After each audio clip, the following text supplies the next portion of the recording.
Cognitive diary example. Catastrophizing about medical tests. Event. I have to wait for the results from medical tests. Emotions, dread, uncertainty, hopelessness. Distress rating, 7. Feeling distressed, less in control. Thoughts. I saw my doctor because I was not feeling normal and she thought I should get a thorough checkup. I think she thinks something is wrong but won't tell me. The technician looked at me with concern when I had the test done. I'm sure there is something terribly wrong. I probably have cancer. What will I do? How will I take care of my family? I'm always so unlucky. If something bad can happen, it will happen to me. Can you identify the irrational thinking in this example? There are at least 3 irrational beliefs.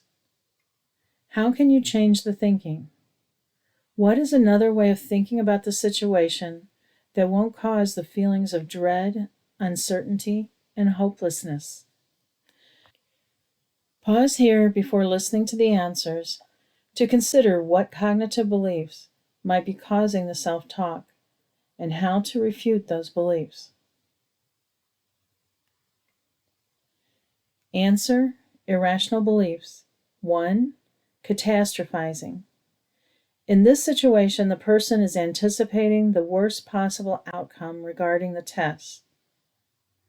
At this point, he only has a vague sensation of something being wrong. He doesn't have serious symptoms. Yet he is making an assumption that something is terribly wrong.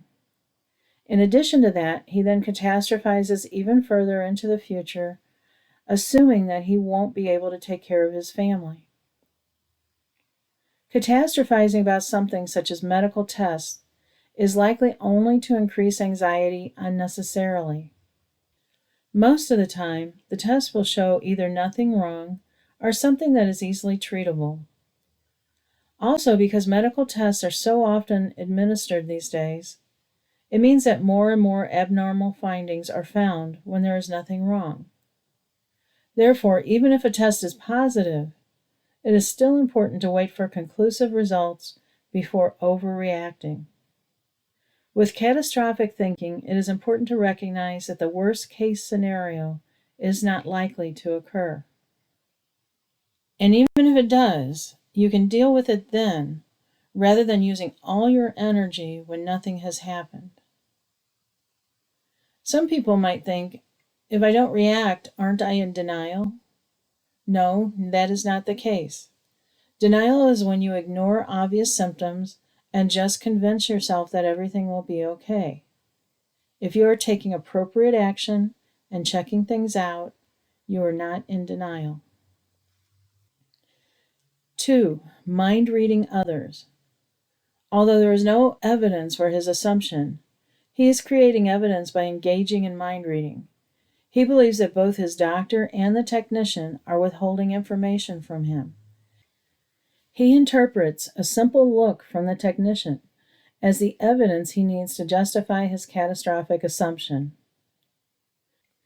However, the problem with interpreting looks, especially those of strangers, is that there is a high probability of being wrong. Someone's facial expression could mean a lot of things. It could be even something personal that has occurred in that person's life.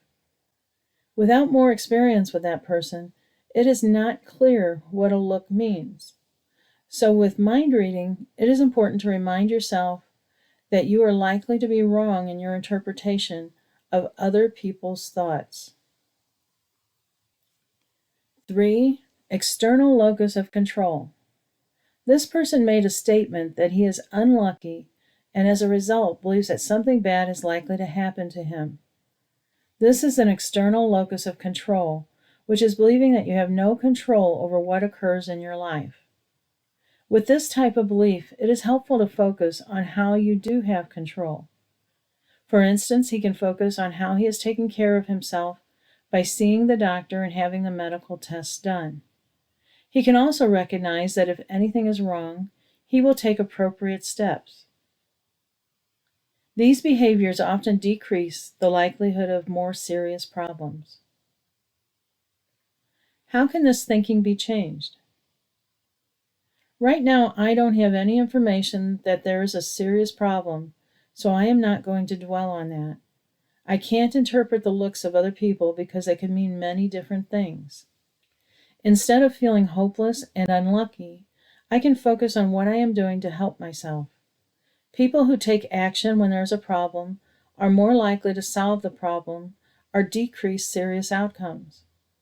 I will do what I can if anything does occur, but right now I am not going to worry about it.